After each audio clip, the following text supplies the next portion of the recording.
ovation. Let's do that.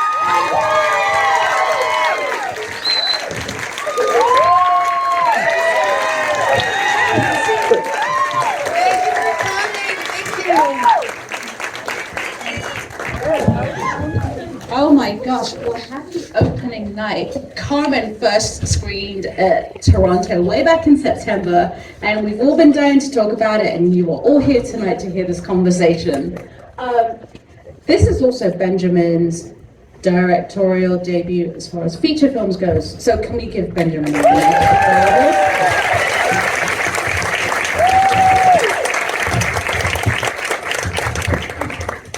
Benjamin, I have to ask you, Carmen, why Carmen, and what made you want to tell this story? So, long story, a very long story. Well, I was, dreaming of making a feature for some time, and I think I was working on West Side Story in New York. I was dancing it with New York City Ballet, and Jerome Robbins staged it for the company. And I remember clearly thinking at the time that what would be the story, and I think the idea of the classical tragedy to start as a feature to rely upon was something that I was interested in. And Carmen was really the opera of my childhood. It's the first opera I saw on film, and I saw the different versions too. I saw Carlos Sora's version, and then there were personal reasons that really, like the female protagonist, and something that I was really interested in. And your incredible casting, Paul Mescal and Melissa. I mean, when you are casting your film, talk about discovering Melissa, because the singing, the dancing, she is, the talent is insane, and we've seen it here, we've seen it in the Heights, and Scream. Talk about the audition and finding your Carmen. Well, obviously my ambition was up here, I wanted to, someone to embody Carmen was it's no small task. And essentially I wanted a Mexican woman to play Carmen, because I wanted to set in Mexico and Mexican-American border. And so I think I saw like 2,000 people, I think. It was that many.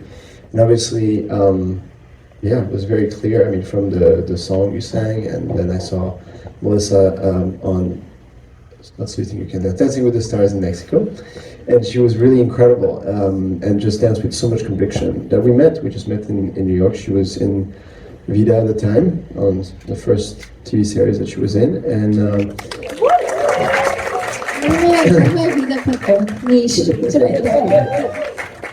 the meeting was great. She had strong ideas about the script, and she knew exactly what she wanted, and I thought this was awesome. So I was very, very lucky. Melissa, what was it about this script and Carmen that spoke to you, that said, yes, I absolutely have to do this and go through the process of learning all these dance moves that Benjamin is going to work me on? And sorry about this annoying sound. The opportunity to play Carmen, just the iconic character, was the first thing that I was attracted to. Then Benjamin Millepied's directorial debut, I was like, oh my God. I knew his work as a choreographer. I didn't know that he was doing dance short films, but I was like, he's a choreographer. He's going to have an incredible vision for this. I know it's going to be something really special. Then I went on a deep dive and I saw all of his work that he had been doing in dance videos. And I was like, this man is a visionary. He's a genius. He's going to do something really unique. And the fact that he wants a Mexican Carmen, I was like, this is my opportunity. I was like, I just moved to LA, please pick me. It was incredible. It was an incredible process. This happened in 2018. Yeah. We met in 2018. Yeah. And it was a long journey to get to 2021 when we finally shot it. Yeah. But we would get together on the weekends in LADP in his studio downtown and just dance, and he would choreograph pieces for me, and then most of the choreography that we started with wasn't the choreography that you saw in the movie, but in one scene it's the scene where I'm dancing by myself, and then Matilda comes and claps, and we have that whole emotional scene. He was like, dance. And I was like, what do you mean you did not choreograph this?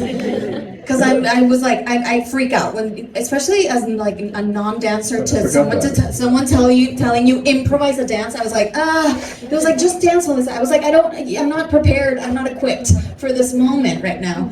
And I remembered the first choreography that we did in 2018, and I started doing it. And that's what you see in that scene. Thank God. And that's how that little first choreography that we did way back when. I thought you were just improvising it. No, he didn't even remember. See, he didn't even remember. He was like, oh. But yeah, it was a whole journey. What is so beautiful about this film is the way the camera dances with your characters and the music. The music is done by Nicholas Britell, who you know, he's a clinician, and many other films that he's done. Talk about that, working with him to get the music to tell the story that you wanted to tell. Well, just like when I make a dance, usually I have pieces of music that I, just have throughout life that sometimes I hold on to, and then comes a moment in my life where I want to choreograph it. And the music will, over time, will give me ideas and images and something very, very specific. And so it was the same thing here. I wanted the music to inspire the film. So very early on, Nick wrote some pieces at the piano, and that was for songs and dances, but I also would ask him to write score. I would say, this is the scene I imagine. We would just sit side by side. This is the mood, and he would just write, he would just play, and we would record. And all of that really brought the look of the film, the atmosphere of the film, the visual language. It really, music and the film really worked side by side and together, and in a really special way. And we would talk about the films we loved. We talked about the kind of movie we wanted to make. And it really, in the end, it's so close. It really, like, these conversations with Nick and what we discussed in those early days, and what the movie turned out is so close to what we discussed. There was an interesting moment when the movie was finished and we went into the studio, and he had written the opening. It was really time to write the score. The songs and dances were there, and it was the first thing that he wrote that wasn't sure. I just didn't think was strong enough, the opening, and so it's like, well, can you try something else? And we started to talk about choirs, and within 2 minutes he came up with that gorgeous opening of the film. And he was like, are you sure it's not too bold? Are you sure it's not? I was like, no, this is it. This is exactly what it should be. And and then the choir actually sings in French throughout the film, and that's really the one thing we kept from the French libretto. And it really has to do every lyric that they sing has to do something with the scenes that you're watching. But really overall, I think that he did just such an outstanding job. I really wanted to let his music be in the film and be big and live throughout, in a way that often music in films is so cut and pasted, and directors take things and just don't necessarily allow the music to be all that it can be in terms of marriage of visuals and music. So it really also was my wish to just kind of set him free. I also love the relationship between Aiden and Carmen. There's very little dialogue. It's all in the body language, the eyes, and also, the score. What conversations did you have with Paul and about Aiden and Carmen talk about working with Paul Mescal? Yeah, I'm trying to think if we ever talked about it. I don't think we did. We were too worried about the dancing most of the time. And I think what helped that relationship that you see on screen is that we literally were spending 8 hours a day together, dancing and getting to know each other's bodies and trusting each other, and feeling stupid in front of each other, and falling and failing, and then laughing and sweating together, and we spending that much time with someone and knowing them in all of that roller coaster that is the pressure of getting a choreography like that right, I think just makes you feel like you really deeply know them. And I think that's the feeling that Carmen and Aiden have in the movie of like when they first lay eyes on each other, it's like, oh, I know you, we were meant to meet somehow. It's like a cosmic thing where they recognize each other. And so I think we built that in the weeks of rehearsal that we had prior. And then when we got to set, it was kind of like, we have to talk sometimes. We didn't even think about that. We were too worried about the physical language, and which is Benjamin's way of communicating. Because a lot of times I'd be like, Benjamin, but how is that gonna be clear? We're not saying anything. He's like, it's gonna be clear. Like, don't worry. And I was like, okay. How, Benjamin, you do some incredible long takes for the dance sequences. I mean, how challenging is that for you as an actress when you've got those dance sequences with the long takes? And it's a beautiful thing because it's immersing you into that moment that we're watching on screen. But talk about that as an actress, and Benjamin, talk about your creative choice to do those long takes. I love long takes.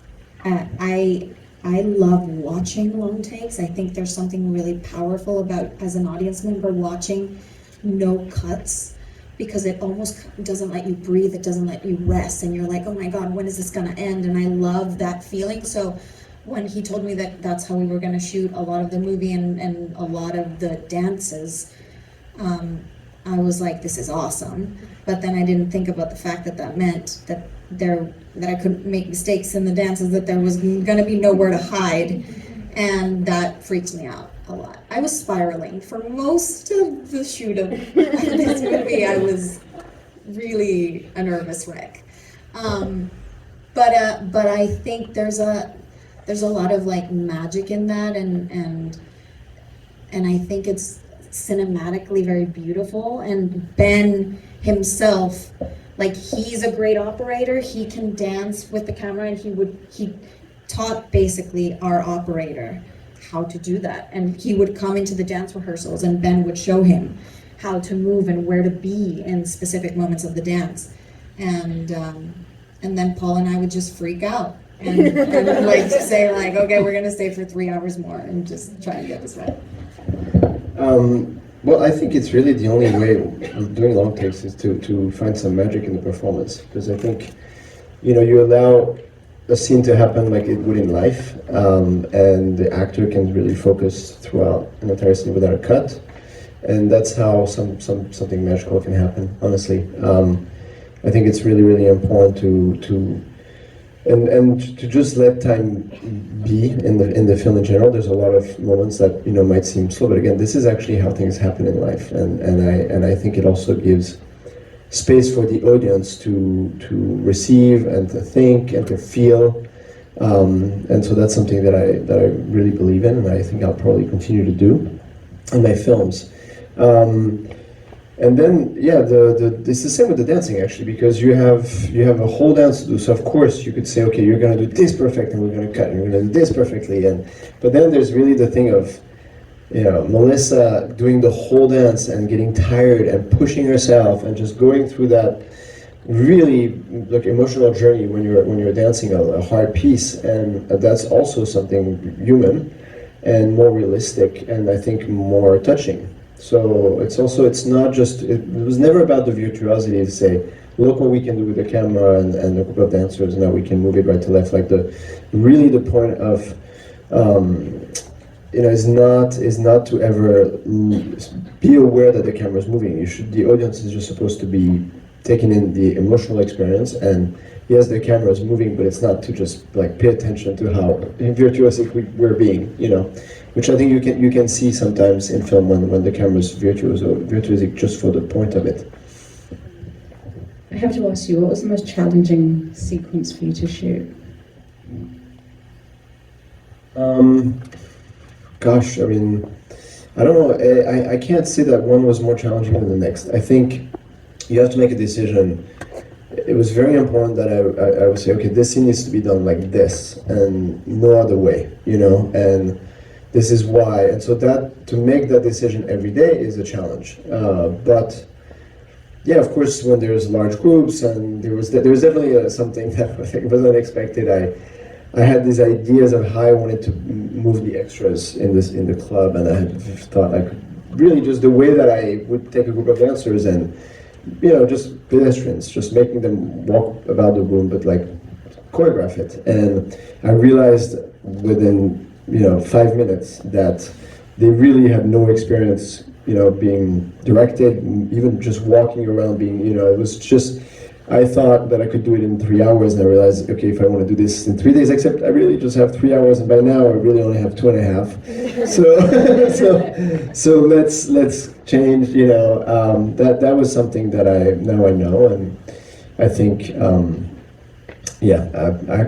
directors who get to do complex things with extras like that, they just have a lot more time, so. I love that. Carmen is such a powerful character. Like, where does she get her strength from? Like, talk about tapping into who she is and what's motivating her and driving her. I think it's her mother. It's her mother's strength, and that's something that I related very easily with her, because I come from a very matriarchal family. Like, my mom and my grandma are the strongest women that I know that raised me, and so the Carmen's mother reappearing during the movie was not in the script, and Ben just kind of would think one day oh, let's call Marina again and have her in this, and so he created this presence of her on the fly in bursts of inspiration that he would have. And actually, when in that same scene where I'm dancing and Matilda comes in, and I finally Carmen finally grieves for her mother, in one of the takes that then didn't end up getting used because we used the oneer, but he called Marina and he didn't tell me. And when Rossy started clapping, she was sitting at a table, and my back was to her, and so when she started clapping, I would turn and see her, and he put Marina beside her on the table. And he didn't tell me that he was gonna do that. I didn't even know that Marina was gonna be there. And so I turn around and I see both of them sitting at the table in the dark, and I literally my heart leapt out of my chest, and he would do stuff like that, which I think I love when he did that stuff, because it really just genuinely makes you react viscerally to something. And I'm Carmen, I'm oh, Carmen, I'm dancing, trying to not be Melissa, self-conscious of this improvised dance that I don't know what the hell. But I'm okay, I'm dancing for my mom and blah blah blah, and then I turn around and she's right there, and I was and then we cut, and I was oh my god, it really helped, because obviously I have to break down in that scene, but it was such a beautiful, spontaneous moment that Ben created, and he did that a few more times, and I think he created that presence of the mother that is guiding her, taking care of her, and that in a way sends Aiden to her and to accompany her on this journey, and I think that's what's that's her fuel, and that's what's keeping her going. Did I answer the question? You did. Benjamin, I want to ask you about how your background as a choreographer. You've worked on Black Swan and other films and with actresses and actors before. How did that help you here in Carmen and working for Paul? Well, I think it was on Black Swan that I would rehearse with Natalie and by myself. And I had a camera, and I would play with it to try to make it look more credible. And so I started to move with it. And one day, so it was one day rehearsal. I took all this footage, and I showed Darren Aronofsky later that day, and he was like, "Who shot that?" I was like, "I did." He loved the way the camera was moving, and not at all taking credit for the brilliant camera movements in Black Swan, but it was, that's a lot of what we did with Natalie, was like moving the camera to make her look more credible, and it was handheld. And so I think that was, I was shooting dance films, but I hadn't worked with somebody and really moved the camera. So then I just did it, and I think as a choreographer, it's actually so liberating to, instead of having just a theater and people to look at the stage, to control the eye of the viewer, and then to really make the audience dance with the actors. So in a sense, the audience is really dancing with the dancer, which is really, really special. And it's another way of of early musicals, Fred Astaire and Gene Kelly. It's all full body performance. There's no cutting at all, and they wanted to see everything. And I think it's a really beautiful way, but just to be close and to add that extra movement is also really so gorgeous. So I wish I could have shot Fred Astaire like that. It would have been great. Melissa, you touched on it at the beginning. Representation matters. What does it mean for you to be the Mexican Carmen, and to have this beautiful film out there for audiences to see? I mean, it makes me really happy to see a movie like this, such a unique experience of a film that's so deeply emotional, in portraying a narrative that we've seen so much of, the immigrant that crosses the border in search for safety and a better life. Because I don't know, I just feel like I've never seen this type of movie with someone that looks like me at the forefront, and a story that is so deeply Mexican, so deeply Latino. And I think it's just furthering the kinds of movies that we can lead, that we can be the leads of, and widening the spectrum of the way that we can tell our stories. It doesn't always have to be so gritty and realistic and negative and tragic. It can be romantic and poetic and artistic and hopeful. Was it how liberating was it to go from dancing and singing in the Heights to working with Benjamin and dancing in this?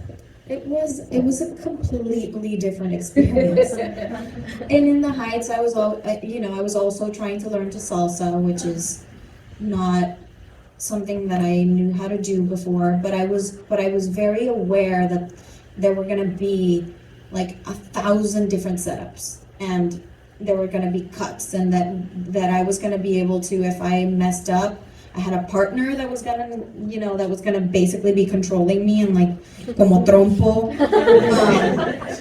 But I knew that it wasn't I had that pressure, but it wasn't oh my God, what happens if I mess up? I was if I mess up in one, we're gonna shoot that number for the entire day. We had 2 days for the salsa number, which was my biggest worry. And I was it's gonna be fine. But with this, I was he's gonna have me dancing alone in the center with 5 of the best dancers in Australia, because they were Sydney Dance Company dancers. And it was funny because we were working together for years. The movie was we're gonna make it, we're not gonna make it, we're gonna make it, we're not gonna make it. Then he finally is we're gonna do it in Australia. I'm gonna go. You're gonna shoot Scream. I was shooting Scream 5. And he was sending me videos of choreography. He had hired this wonderful dancer, Ariella, that kind of looked like me. She could have been my dance double if we had decided that we wanted a dance double. So he started choreographing with her. She's a professional dancer of the Sydney Dance Company. And he started sending me videos, and I was I can't do any of that. There's no, he got so excited because obviously he's choreographing this professional dancer that can fly, that can leap and split and backflip. And I was no. And so I was shooting Scream, like Monday through Friday, and then on the weekends they lent me an empty sound stage where I would on my laptop connect via Zoom with Sebastian that works with Benjamin at the LA Dance Company, and he would like give me like a ballet class basically, and then we would go over the choreography that he had sent me the videos, and I was miserable because I was like, there's no way that I'm ever going to be able to do this. And I was like, you know what? Eventually I was just like, you know what? I'm going to get to Australia. He's going to see that I can't do it. He's going to have to re-choreograph it because he's not going to make me look bad. So I was like, not worried. I get there and I'm like, so how are we going to make this easier for me? And he was like, what? No, here's Holly Doyle, an assistant that he hired over there, another Sydney Dance Company, incredible dancer. She's got you. Bye. And we went and like scouted and like, did director things. And so I was right too. I mean, she looks unbelievable, no? I mean, but Ben believed in me more than I believed in myself a lot of the times. And I'm very grateful for that.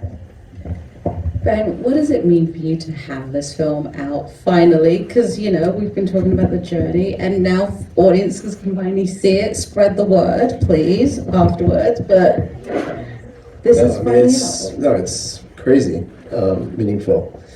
The journey to make it, just the process as an artist to want to tell a story and to kind of, you have a personal interest and you sort of go through the process of writing it, and then there was still this, I try to approach it with the kind of freedom that I have with my dances, and to also just follow my instinct and my convictions, and I'm just really happy with how it turned out, and with everyone who worked on the film. I had such an incredible group of talented people. All the departments in Australia were just incredible, and just gave everything to this film. And that's also one of the, I think, most rewarding experience about film. That's so different in a way than the dancer, the choreographer. You work with dancers, you work for a month and a half, but this is really this communal experience where everybody, comes along to enrich your vision, and there's something so positive, it carries you, and it's just, you put the camera and you create, these moments you set up to try to get something magical to happen with the actors. I mean, it's a really unbelievable experience, and I can't wait to do it again. And I did get unbelievably depressed when it was over. I actually, you really fall off a cliff because it's just such a beautiful experience, and then just everybody's gone. You wake up in the morning and you want to do it again. So no, I'd say it's a gift. I feel super grateful to have had the opportunity. It took a while. It's a really crazy business. So for anyone who gets to make a film, it's a treasure. So watch your space for your next movie, and Melissa will be. We're going to work together again. You heard it here first. Thank you everybody for coming out on the Friday night. Thank you to Melissa and to Benjamin. And tell everybody to go see Carmen.